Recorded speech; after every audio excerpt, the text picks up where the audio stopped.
Does it cost almost $300,000 to live comfortably in California? Will this insane unaffordability be the downfall of the state? Well, a new report just came out and it claims that it now requires a family of 4 to have a whopping $277,000 of yearly income just to be able to live comfortably in California. Now, this report also showed the income required for every other state. So if you live in a different state, no worries. I'm going to show you the infographic here in a second so you can get the numbers for your state as well. But spoiler alert, the income required in every state is honestly insane. And it highlights just how expensive things have gotten in this post-inflation economy. In fact, according to this report, the least expensive state in the nation still requires $177,000 per year just to live comfortably. And the most expensive state, over 300 grand. Yikes. Anyways, I'll also leave all the data that I used in this video in the description below so you can further follow along with your state or crunch the numbers after this video. But since I live in California, that's the base state that we're gonna go over. So let's answer the question.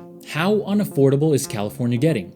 Does it really take $277,000 per year just to be able to raise 2 kids with your spouse comfortably in California? As always, my name is Derek, and I got my degree in finance, so you don't have to. Let's find out. California is becoming insanely expensive to live in, so much so that there's a mass exodus of California residents to states like Arizona and Texas. There's no denying that. But this report, together with this infographic, pause now if you want to get the numbers for your state, says that you need a whopping $277,000 per year to live comfortably in California. So I guess we should start with that. What does living comfortably even mean? Well, according to this report, living comfortably means that 50% of your income goes to necessities, 30% goes to discretionary spending, and 20% goes to savings.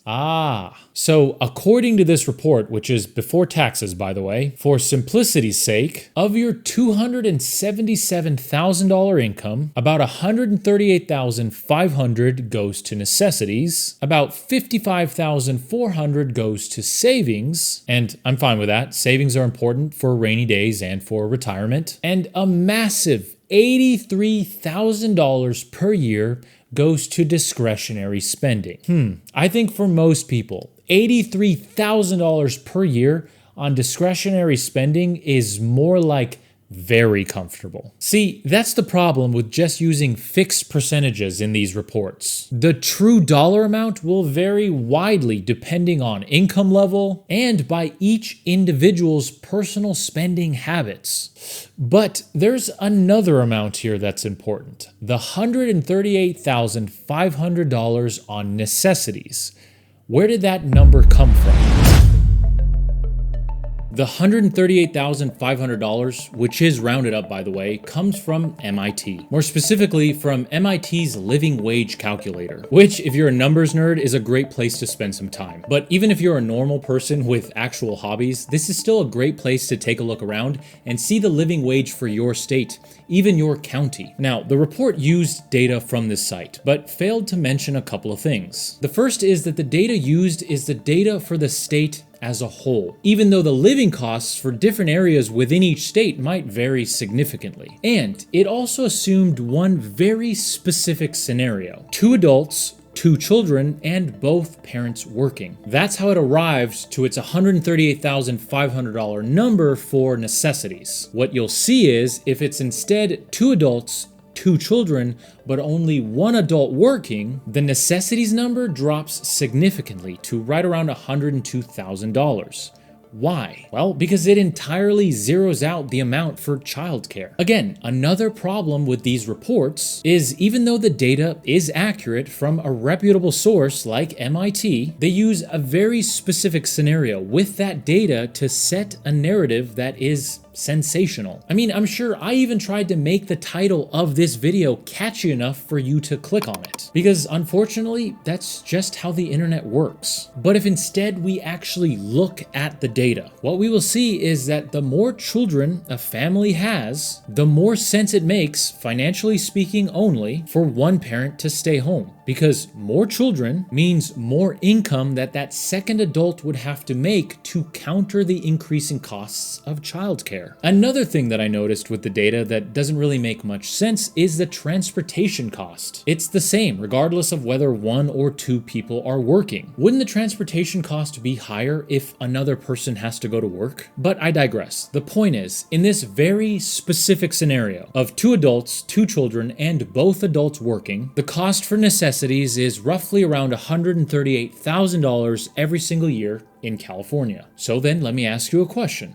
If that same family of four instead made $200,000 a year or $180,000 a year, could they still live comfortably? In my opinion, absolutely. Now, if they still follow the 20% investing rule, would they have significantly less discretionary spending? Yes, they would. But for some, $83,000, that's around $70,000 after taxes per year, is not really a requirement to live comfortably. For some, half of that might be enough. For some, even less. And on top of that, as someone who absolutely loves investing and thinks that it's not taught enough in school or in life, coming from someone who believes that, are you going to spontaneously combust if you instead invested 15% of your income instead of 20%? No, luckily you won't. So then to answer the question, does it take $277,000 per year for you and your spouse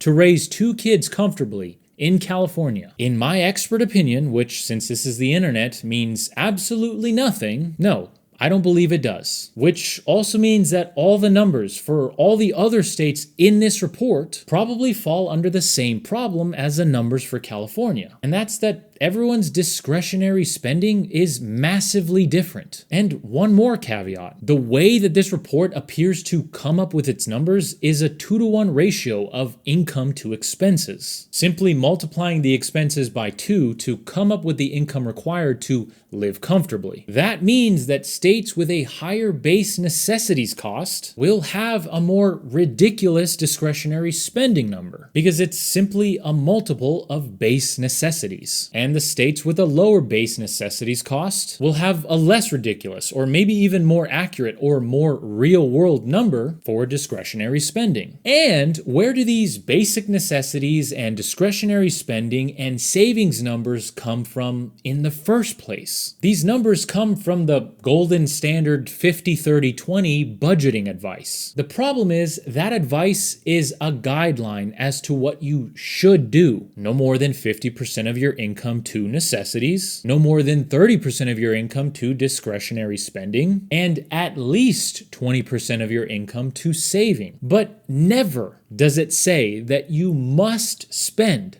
30% of your income on discretionary spending to live comfortably.